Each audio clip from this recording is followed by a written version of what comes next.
Hi hello ವೀಕ್ಷಕರೇ, ಎಲ್ರಿಗೂ ನಮಸ್ಕಾರ. Welcome back to Swastik sweet home. ನಮ್ಮ ಚಾನಲ್ ಏನಾದರೂ ಫಸ್ಟ್ ಟೈಮ್ ನೋಡ್ತಾ ಇದ್ದರೆ ಪ್ಲೀಸ್ ಸಬ್ಸ್ಕ್ರೈಬ್ ಮಾಡ್ಕೊಳ್ರಿ. ಹಾಗೆ ಪಕ್ಕದ ಬೆಲ್ ಐಕಾನ್ ಕ್ಲಿಕ್ ಮಾಡಿ ಆಲ್ ಸೆಲೆಕ್ಟ್ ಮಾಡ್ಕೊಳ್ರಿ.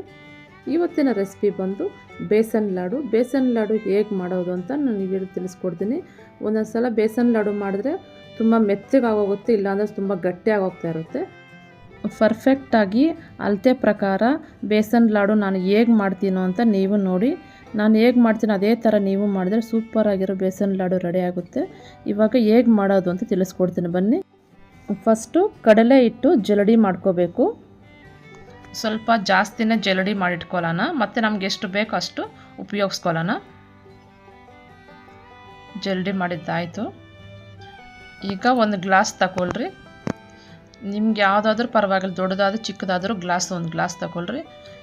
ಈ ಗ್ಲಾಸಲ್ಲಿ 2 ಗ್ಲಾಸು ಕಡಲೆ ಹಿಟ್ಟು ಹಾಕ್ಕೋಬೇಕು. ಹಿಟ್ಟು ಪ್ರೆಸ್ ಮಾಡಬಾರ್ದು, ಪ್ರೆಸ್ ಮಾಡಿ ತಗೋಬಾರ್ದು. 2 ಗ್ಲಾಸ್ ಕಡಲೆ ಹಿಟ್ಟು.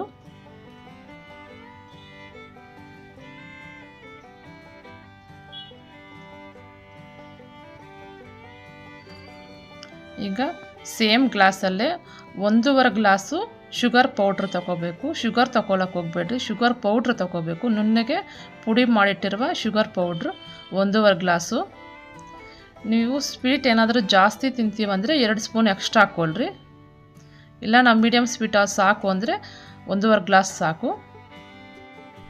ನಾನು 2 ಸ್ಪೂನ್ ಎಕ್ಸ್ಟ್ರಾ ಹಾಕ್ಕೊತಾ ಇದ್ದೀನಿ. ನಿಮ್ಗೆ ಬೇಕಿದ್ದರೆ ಹಾಕ್ಕೊಳ್ರಿ, ಇಲ್ಲಾಂದರೆ ಸ್ಕಿಪ್ ಮಾಡ್ಬೋದು. ಈಗ ಸೇಮ್ ಗ್ಲಾಸಲ್ಲೇ 1/4 ಗ್ಲಾಸು ತುಪ್ಪ, 1/4 ಗ್ಲಾಸು ಎಣ್ಣೆ ತಗೋಬೇಕು. ಒಟ್ಟಿಗೆ 1/2 ಗ್ಲಾಸು ತುಪ್ಪ ಆಯಿಲ್ ಇರಬೇಕು. ತುಪ್ಪ ಬರೀ ತುಪ್ಪನೂ 1/2 ಗ್ಲಾಸ್ ತಗೋಬೋದು, ಇಲ್ಲಾಂದರೆ ನೀವು ಅದರ್ಧ 1/4 ಗ್ಲಾಸ್ ತುಪ್ಪ 1/4 ಗ್ಲಾಸು ಎಣ್ಣೆ ತಗೋಬೋದು. ಈಗ ಒಂದು ಬಾಣಲಿಗೆ ಹಾಕ್ಕೊಂಡು ತುಪ್ಪ ಎಣ್ಣೆ ಸ್ವಲ್ಪ ಬೆಚ್ಚಗೆ ಬಿಸಿ ಆಗೋವರೆಗೂ ಬಿಸಿ ಮಾಡ್ಕೊಳ್ರಿ. ತುಂಬ ಬಿಸಿ ಏನು ಅವಶ್ಯಕತೆ ಇಲ್ಲ, ಸ್ವಲ್ಪ ಬೆಚ್ಚಗಾದರೆ ಸಾಕು. ಈಗ ಕಡಲೆ ಹಿಟ್ಟು ಸ್ವಲ್ಪ ಹಾಕ್ಕೊಂಡು ಮಿಕ್ಸ್ ಮಾಡ್ಕೋಬೇಕು. 15 ನಿಮಿಷ ರೋಸ್ಟ್ ಮಾಡ್ಕೋಬೇಕು. ಒಂದೇ ಸಲ ಹಾಕೋಕ್ಕೆ ಹೋಗ್ಬೇಡ್ರಿ, ಗಂಟೆಗಳು ಕಟ್ಕೊಂಡ್ಬಿಡುತ್ತೆ. ಫ್ಲೇಮ್ ಬಂದು ಲೋ ಟು ಮೀಡಿಯಮಲ್ಲಿ ಅಡ್ಜಸ್ಟ್ ಮಾಡಿಕೊಂಡು ಮಿಕ್ಸ್ ಮಾಡ್ಕೋಬೇಕು. ತುಂಬ ಹೈ ಫ್ಲೇಮ್ ಇಟ್ಟರೆ ಸೀದೋಗುತ್ತೆ. ಈಗ ಸ್ವಲ್ಪ ಹಾಕ್ಕೊಂಡು ಮಿಕ್ಸ್ ಮಾಡ್ಕೋಬೇಕು.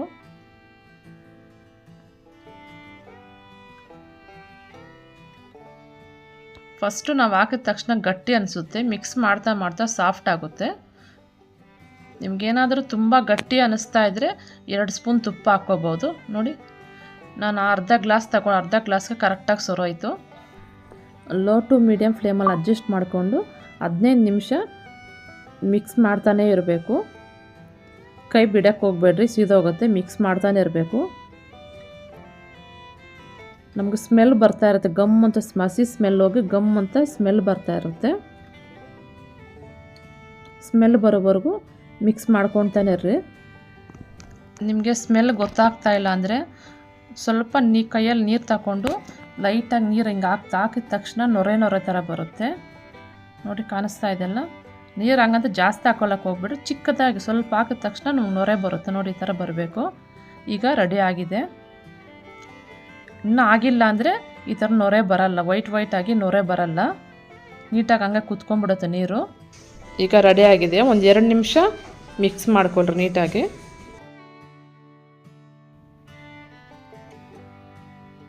ಈಗ ಏಲಕ್ಕಿ ಪೌಡರ್ ಅದು 1/2 ಟೀ ಸ್ಪೂನ್ ಹಾಕ್ಬಿಟ್ಟು ಮಿಕ್ಸ್ ಮಾಡ್ಕೊಳ್ರಿ. ಈಗ ಸ್ಟವ್ ಆಫ್ ಮಾಡ್ಕೊಳ್ಳೋಣ. ನಾನು ಸ್ಟವ್ ಆಫ್ ಮಾಡಿದ್ದೀನಿ. ಈಗ 20 ನಿಮಿಷ ತಣ್ಣಗಾಗಕ್ಕೆ ಬಿಡೋಣ. 20 ನಿಮಿಷ ಆದರೆ ಸಾಕು, ತುಂಬ ತಣ್ಣಗಾಗಬಾರ್ದು. ಸ್ವಲ್ಪ ಬೆಚ್ಚಗಿದ್ದಂಗೆ ನಾವು ಸಕ್ಕರೆ ಪುಡಿ ಹಾಕ್ಕೋಬೇಕು. 20 ನಿಮಿಷ ಆದಮೇಲೆ ನಿಮ್ಗೆ ತೋರಿಸ್ತೀನಿ. 20 ನಿಮಿಷ ಆಯಿತು. 20 ನಿಮಿಷ ಆದಮೇಲೆ ಸಕ್ಕರೆ ಪುಡಿ ಹಾಕ್ಕೊಳ್ರಿ. ಬಿಸಿ ಇದ್ದಂಗೆ ಸಕ್ಕರೆ ಪುಡಿ ಹಾಕ್ಕೊಂಡ್ರೆ ಸಕ್ಕರೆ ಕರಗೋಗುತ್ತೆ. ಆಗ ನಮ್ಮ ಬೇಸನ್ ಲಾಡು ಬಂದು ತುಂಬ ಲಿಕ್ವಿಡ್ ಥರ ಆಗೋಗುತ್ತೆ. ಅದಕ್ಕೆ ಸ್ವಲ್ಪ ತಣ್ಣಗಾದ್ಮೇಲೆ ಸಕ್ಕರೆ ಪುಡಿ ಹಾಕ್ಕೊಂಡ್ರೆ ನಮಗೆ ಸಕ್ಕರೆ ಬಂದು ಮೆಲ್ಟ್ ಆಗಲ್ಲ. ಈಗ ಸ್ವಲ್ಪ ಹಾಕ್ಕೊಂಡು ಮಿಕ್ಸ್ ಮಾಡ್ಕೊಳ್ರಿ.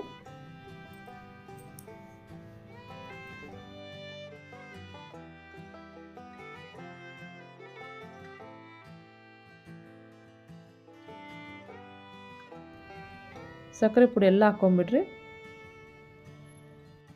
ಸಕ್ಕರೆ ಪುಡಿ ಎಲ್ಲ ಹಾಕ್ಕೊಂಡು ನೀಟಾಗಿ ಮಿಕ್ಸ್ ಮಾಡ್ಕೊಬಿಡ್ರಿ. ಎಲ್ಲ ಮಿಕ್ಸ್ ಮಾಡಿ ಪೂರ್ತಿ ತಣ್ಣಗಾಗೋವರೆಗೂ ಬಿಟ್ಬಿಡ್ರಿ. ಹಾಗೆ ಇವಾಗ ಬಿಸಿ ಇದ್ದಂಗೆ ಉಂಡೆ ಕಟ್ಟಕ್ಕೆ ಹೋಗ್ಬೇಡ್ರಿ. ಸ್ವಲ್ಪ ಗೋಡಂಬಿ ಹಾಕ್ಕೊಳ್ರಿ. ಗೋಡಂಬಿ ಪಿಸ್ತಾ ಎಲ್ಲ ಡ್ರೈ ಫ್ರೂಟ್ಸ್ ಸ್ವಲ್ಪ ಎಲ್ಲ ಸೇರಿಸ್ಕೋಬೋದು. ಪಿಸ್ತಾ ಎಲ್ಲ ಹಾಕ್ಕೋಬೋದು.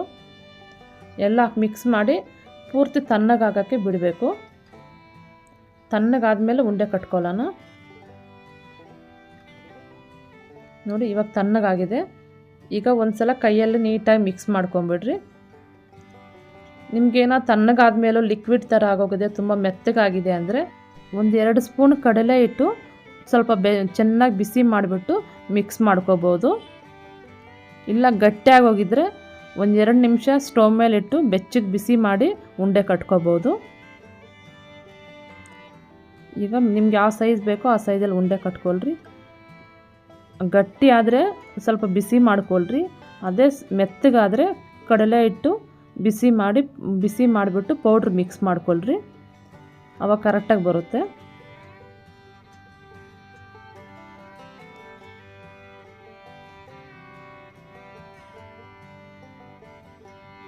ನಿಮ್ಗೆ ಯಾವ ಸೈಜಲ್ಲಿ ಬೇಕೋ ಆ ಸೈಜಲ್ಲಿ ಉಂಡೆ ಕಟ್ಕೊಳ್ರಿ. ತುಂಬ ಚೆನ್ನಾಗಿರುತ್ತೆ.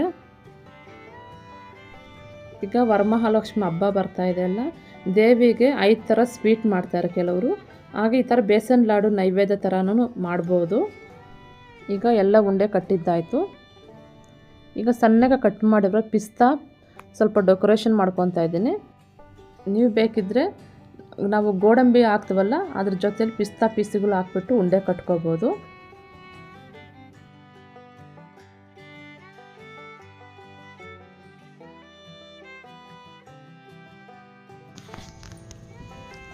ಸೂಪರಾಗಿರುವ ಬೇಸನ್ ಲಾಡು ರೆಡಿ ಆಯಿತು.